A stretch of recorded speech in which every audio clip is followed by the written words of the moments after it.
ताकाम मिसिं परिन केबांनि बानजायनायाव सानथामनि हाबाफारिजों धेमाजि जिल्लानि जनाय महकुमा सिङाव थानाय पबा पल' ग्राउन्ड आरो मुरकं सेलेक्ट फरायसालिमानि गेलेग्रा फोथाराव दिनैनिफ्राय जागायबाय मिसिं अलिम्पिक 2023 बोहैथि दाननि 27 खालारसिम जानो गोनां मिसिं अलिम्पिकआव आसामनि गं 15 जिल्लानिफ्राय सा 1500 लाइमोन गेलेगिरिफोरा बाहागो लादों होनना खुंफुं आफादा मिथिहोदों।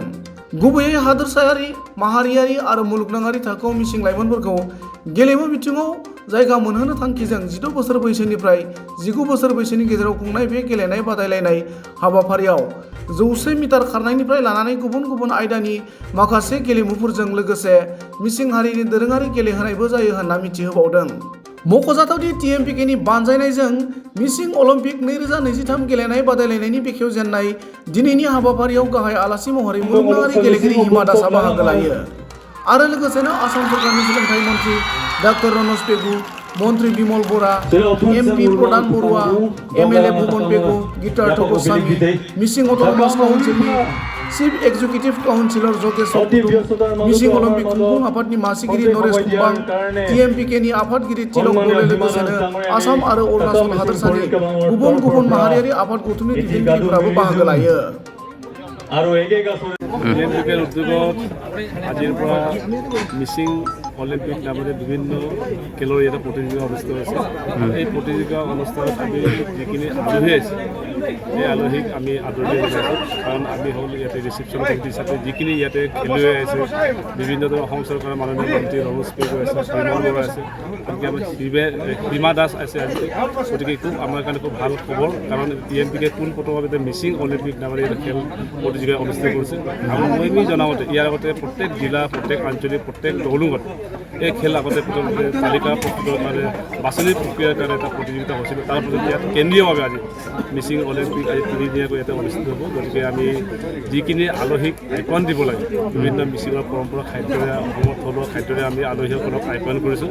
আৰু যিখিনি খেলুৱৈ আমি তাত সুন্দৰকৈ খোৱাৰ ব্যৱস্থা কৰিছোঁ, কাৰণ খেলুৱৈসকলক নিৰামিষ খোৱাৰ কাৰণে ব্যৱস্থা কৰিছে কেন্দ্ৰীয় সমিতি আমাৰ নিৰ্দেশ দিয়াৰ কাৰণে। আমি খেলুৱৈসকলক যোৱাকালি নিৰামিষ খাদ্য দিয়াৰ কাৰণে ব্যৱস্থা কৰিছোঁ। আৰু যিখিনি আজি আলহী আছে, বিভিন্ন ধৰণৰ আমাৰ বিভিন্ন জাতীয় সংগঠনৰ নেতৃবৃন্দ ইয়াতে আছে, গুৰুকাৰ পৰা আৰম্ভ কৰি আটাচুৰ পৰা আহি কৰি আছু কেন্দ্ৰীয় উপদেষ্টা আমাৰ সমুদ্ৰ ভট্টাচাৰ্য 28 তাৰিখে ইয়াতে আহিব। আমি এখেতসকলক আদৰিবৰ কাৰণে বিভিন্ন ধৰণৰ মিচিং থলুৱা খাদ্যৰে, অসমীয়া থলুৱা খাদ্যৰে আমি ব্যৱস্থা কৰিছোঁ। গতিকে আমি যিখিনি পাৰোঁ, আমাৰ পৰা যিখিনি সহায় কৰিব পাৰে অসমৰ মানুহ, যিখিনি মানে এইখিনি খেল যাতে উদ্দেশ্য সফল হয়, তাকে যিখিনি আমাৰ ব্যৱস্থা কৰি সেইখিনি ব্যৱস্থা আমি কৰিছোঁ।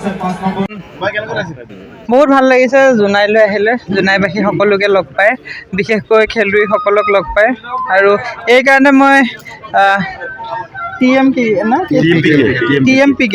TMPK ছাত্ৰ সংগঠনটোক মই বহুত ধন্যবাদ জ্ঞাপন কৰিছোঁ। এইটো 2018 চনতে এটা কথা মোৰ মুখেদি ওলাই গৈছিলে যে, নাজানো সেই সময়ত ভুল নে শুদ্ধ আছিলে, যে প্ৰতিটো জনগোষ্ঠীয়ে, প্ৰতিটো সংগঠনে এনেকুৱা ধৰণৰ এটা গেম পাতক যিটোৱে সেই জনগোষ্ঠীটোক প্ৰতিনিধিত্ব কৰি আমাৰ বৰ অসম গঢ়াত সহায় কৰে। গতিকে এইটো মোৰ প্ৰথম খোজ, আৰু মোৰ সপোনটো পূৰণ কৰাৰ বাবে মই এই অনুষ্ঠানটোক মই বিশেষভাৱে ধন্যবাদ জ্ঞাপন কৰিছোঁ। আৰু ইয়াৰ আদৰ্শ হওক, মিচিং জনগোষ্ঠীৰ আদৰ্শ হওক, সকলো জনগোষ্ঠীয়ে এনেধৰণৰ খেল, নাচ গান সকলো আদি অনুষ্ঠান পাতিলেহে এটা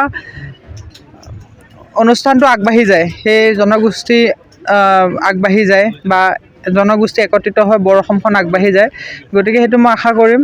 আৰু ভৱিষ্যতে আমাৰ পৰা যদি কিবা কেনেকৈ কি কৰিব পাৰোঁ নাজানো, মটিভেশ্যন হিচাপেতো সদায় তেওঁলোকৰ লগত থিয় হৈ আছোঁ। আৰু মই আশা কৰিম যাতে এই অনুষ্ঠানটোৰ পৰাই আজি অসম প্ৰতিনিধিত্ব কৰে, কাইলৈ দেশ প্ৰতিনিধিত্ব কৰি যাতে অঞ্চলটোৰ লগতে অসমৰ নাম উজ্জ্বল কৰিব পাৰে। ধন্যবাদ। উপকৃত হৈ আছে দেখোন, বহুত উপকৃত হ'ব। অসম মাতৃক ভাৰতৰ বুকুত জিলিকাই ৰ'ব। ধন্যবাদ। প্ৰধানমন্ত্ৰীয়ে সমগ্ৰ ৰাষ্ট্ৰত ক্ৰীড়াক এটা নতুন মাত্ৰা দিয়াৰ কাৰণে তেওঁ খেলৰ ক্ৰীড়া আৰম্ভ কৰিলে, আৰু তাৰ প্ৰভাৱ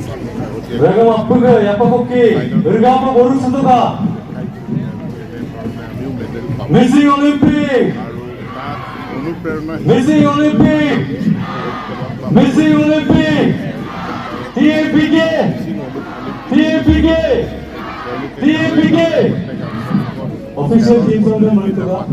তাৰ পৰা টেলেণ্টসমূহ বাছনি কৰি আনি কেন্দ্ৰীয়ভাৱে জোনাইত অলিম্পিক পাতিছে। অনুকৰণীয় পদক্ষেপ মই তেওঁলোকক ধন্যবাদ জনাইছোঁ মিচিং অলিম্পিক আয়োজন কৰাৰ কাৰণে, আৰু অনুৰোধ জনাইছোঁ প্ৰতি বছৰেই যাতে তেওঁলোকে খেলৰ অনুষ্ঠান পাতে আৰু অসমৰ বাকী ছাত্ৰ সংগঠনসমূহে ইয়াক উদাহৰণ হিচাপে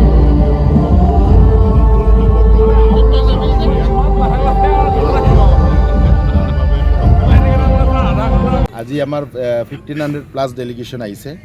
আজি আমাৰ অলিম্পিক শিক্ষা প্ৰজ্বলনেৰে আমি আৰম্ভ কৰিম আৰু য়োগা ছেশ্যন আমাৰ মিচিং অট'নমাছ কাউন্সিলৰ চিফ ছাৰে ইতিমধ্যে গোটেই প্ৰগ্ৰামৰ ইনিগ্ৰেট কৰি গৈছে। আমাৰ chief guest doctor Ranoj Pegu, Bimal Bora, Hima Das special guest হিচাপে, আৰু আমাৰ বিদ্যাৰ্থ গোস্বামী, লগতে আমাৰ জোনাইৰ জীয়ৰী আমাৰ শিক্ষা প্ৰজ্বলন কৰিব জোনালী পাৰ্টিৰ দলে, হাফ মাৰাথন তেখেত নেশ্যনেল লেভেলৰ, লগতে আমাৰ বিভিন্ন জাতীয় জনগোষ্ঠী সংগঠনৰ প্ৰেছিডেণ্ট জেনেৰেল ছেক্ৰেটাৰীসকলে নেতৃবৃন্দই আমাৰ ইয়াত উপস্থিত ইতিমধ্যে হৈছে। ইয়াৰ পৰা আমি এটা বাৰ্তা দিব বিচাৰিছোঁ অসমৰ সকলো নতুন প্ৰজন্মক যে এই অলিম্পিক বা এই খেলা ধূলা এইটো আমাৰ TMPK তৰফৰ পৰা আমি আৰম্ভ কৰিছোঁ এটা কেন্দ্ৰীয়ভাৱে, কিন্তু আমি ইতিমধ্যে আমি গাঁৱে ভূঞে আমাৰ যিবোৰ খেলৰ প্ৰগ্ৰাম আমি ইতিমধ্যে লৈয়ে থৈছোঁ। ফুটবল, ভলীবল সেইবোৰ কৰোঁৱে, কিন্তু এইবাৰ আমি এটা অলপ আঁতৰুৱাকৈ কৰিছোঁ যে এথলেটিক্স ছিংগুল ইভেণ্টবোৰক লৈ মেলি আমি কৰিছোঁ। 12টা ইভেণ্টক লৈ আমি এইবাৰ প্ৰগ্ৰাম অনুষ্ঠিত কৰিছোঁ। তো ইয়াৰ পৰা এটাই বাৰ্তা যে আহক আমি সকলো জাতি জনগোষ্ঠীয় সংগঠনসমূহে বা অসমত থকা সকলো ৰাজনৈতিক দলসমূহে আমাৰ এই ধৰণৰ যি নতুন প্ৰজন্মক উৎসাহ যোগোৱা যিবোৰ প্ৰগ্ৰাম আছে সেই প্ৰগ্ৰামবোৰত সহযোগ কৰক। আৰু সকলোকে মোৰ এই আজিৰ শুভক্ষণত সকলোকে মই আজিৰ এই আৰম্ভণিত সকলোক সহযোগ কামনা কৰিছোঁ। নিশ্চিতভাৱে আমি নেশ্যনেল লেভেলত আজি আমাৰ নেশ্যনেল গেম চলি আছে, তাতে আমাৰ জনগোষ্ঠীৰ দুজনকৈ ল'ৰা অংশগ্ৰহণ কৰিছে। আমি ভাবিছোঁ অহা নেশ্যনেল গেমটোত আমাৰ জনগোষ্ঠীয় সংগঠন বা অসমৰ পৰা আৰু 2জনৰ জেগাত 4জনৰ জেগাত আমি 200জন কামনা কৰিছোঁ অংশগ্ৰহণ। আৰু এই অংশগ্ৰহণ কৰিয়েই নহ'ব, অংশগ্ৰহণ কৰি আহি মেলি একেবাৰে মেডেলো অৰ্জন কৰি আনিব। আমি দৃঢ় বিশ্বাস যে আমাৰ যিসকল অংশগ্ৰহণকাৰী 1500+ এই মাজৰ পৰা অহা দিনত আমি নেশ্যনেল ইণ্টাৰনেশ্যনেল লেভেলত আমাৰ পদক অৰ্জন কৰিব পৰাকৈ উপকৃত হ'ব। আৰু এইটো এটা আৰম্ভণি, এই আৰম্ভণি কিন্তু অনাগত দিনত অনন্ত দিগন্তলৈ সেই কাম চলি থাকিব। টাকাম মিচিং পৰেন কেবাঙৰ উদ্যোগত যিটো মিচিং অলিম্পিক কাৰ্যসূচী হাতত লৈছে, ই অতি সুন্দৰ হৈছে। আৰু এই যিটো কাৰ্যসূচীয়ে গাঁৱে ভূঞে সকলো অঞ্চলতে নতুন প্ৰজন্মৰ মাজত এটা ক্ৰীড়া সম্পৰ্কে এটা জাগৰণ সৃষ্টি কৰিছে। আৰু আমি দেখিছোঁ সকলো অঞ্চলতে ক্ৰীড়াৰ প্ৰতি এটা আগ্ৰহ সৃষ্টি হৈছে। ই নতুন প্ৰজন্মৰ কাৰণে খুব ভাল হৈছে, কিন্তু ইয়াক মই ভাবোঁ যে আৰু শৃংখলিত কৰিব লাগিব। ইয়াক যদি আমি দীৰ্ঘদিনৰ কাৰণে এই যিটো পৰিস্থিতি যদি আমি বৰ্তাই ৰাখিব বিচাৰোঁ, ইয়াক শৃংখলিত কৰিব লাগিব। আৰু এই গোটেই কাৰ্যসূচীটো কনচেপচুৱেলাইজ কৰিব লাগিব। কনচেপচুৱেলাইজ কৰি ইয়াক শৃংখলিত কৰিব লাগিব। কাৰণ আমি দেখিছোঁ যে TMPK কৈছে যে আমাৰ ৰাষ্ট্ৰীয় পৰ্যায়ত আৰু আন্তঃৰাষ্ট্ৰীয় পৰ্যায়ত আমাৰ ক্ৰীড়াত যিকোনো ক্ৰীড়াত খেলতেই হওক খেলুৱৈ সৃষ্টি কৰিব লাগে। আৰু আমি আমাৰ উঠি অহা প্ৰজন্মক আমি তেওঁলোক বুজাবলৈ সক্ষম হ'ব লাগিব যে তেওঁলোকে আন্তঃৰাষ্ট্ৰীয় পৰ্যায় হওক ৰাষ্ট্ৰীয় পৰ্যায়ত তেওঁলোকে যথেষ্ট সময় দিব লাগিব আৰু যথেষ্ট তেওঁলোকে কষ্ট কৰিব লাগিব। আমি দেখিছোঁ যে যিসকলে আন্তঃৰাষ্ট্ৰীয় পৰ্যায়ত যিসকলে সফল হৈছে তেওঁলোকে প্ৰায় 10 বছৰ ধৰি তেওঁলোকে অনুশীলন কৰিব লগা হৈছিলে। ঠিক তেনেকৈ আমাৰ 5 বছৰৰ পৰা 10 বছৰলৈকে তেওঁলোকে অনুশীলন কৰিবলৈ মানসিকভাৱে প্ৰস্তুত হ'ব লাগিব। শাৰীৰিকভাৱেতো হ'বই লাগিব, মানসিকভাৱেও তেওঁলোকে মানসিক তেওঁলোকে মানসিকভাৱে প্ৰস্তুত হোৱাৰ কাৰণে মানসিক শক্তি তেওঁলোকৰ মাজত আমি জগাই তুলিব লাগিব। আৰু এই ধৰণে যদি কৰা হয় তেতিয়াহ'লে মই সম্পূৰ্ণ বিশ্বাসী ৰাষ্ট্ৰীয় হওক আন্তঃৰাষ্ট্ৰীয় পৰ্যায়ত তেওঁলোকে তেওঁলোকে সফল হ'বলৈ সক্ষম হ'ব। আৰু মই এইখিনিতে এটা বতৰা দিব বিচাৰিছোঁ যে ইতিমধ্যে নেশ্যনেল গেমছ আৰম্ভ হৈছে।